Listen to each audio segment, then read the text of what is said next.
কেমন আছেন? আছি বলো। এখানে কি করছেন যদি একটু আমাদেরকে বলতেন আর কি।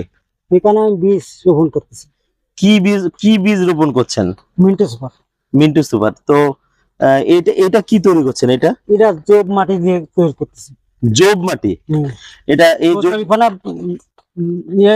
ভিজাইয়ে হ্যাঁ, তাই পচন দিয়ে তারপর মানে কচুরি পানাটাকে পচান? পচান। এটা কতদিন পচান? এটা ধর 1.5 মাস 2 মাস। কোথায় পচান? মাটিতে মাটিতেই রেখে পচান?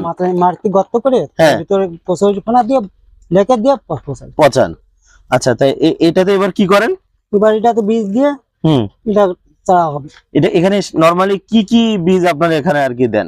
আমরা এখানে দিই মিন্টু সুপার দিই, তারপরে পাতা মানে টমেটো বীজ দেন, আর কি মানে সবজি বা ফসলের মানে বীজ দেন? কি বীজ দেন? শুধু কি টমেটোর বীজ দেন? বীজও দিই, আর পাতাকপি ফুলকপি এগুলোরও বীজ তৈরি করেন, মানে অর্থাৎ চারা তৈরি করেন? চারা তৈরি করি। আচ্ছা আচ্ছা, তো এটা সুবিধা কি আপনাদের? কি সুবিধা হয় এটা করলে? এটা আমার সুবিধা হয় কি, যেটা বীজ তৈরি করে আমি বিক্রি করি। মানে আর এমনি আগাম যদি আমি চারা তৈরি করতে চাই, যদি আমার মাটি যদি প্রস্তুত না থাকে, তাও তো আমি ব্যবহার করতে হবে, তাই না? বুঝতে পারছি। আচ্ছা ঠিক আছে, যদি আমাদের এটা একটু কিভাবে তৈরি করেন আমাদের যদি দেখা দেবেন, বীজটা কিভাবে লাগান একটু দেখান। ঠিক আছে।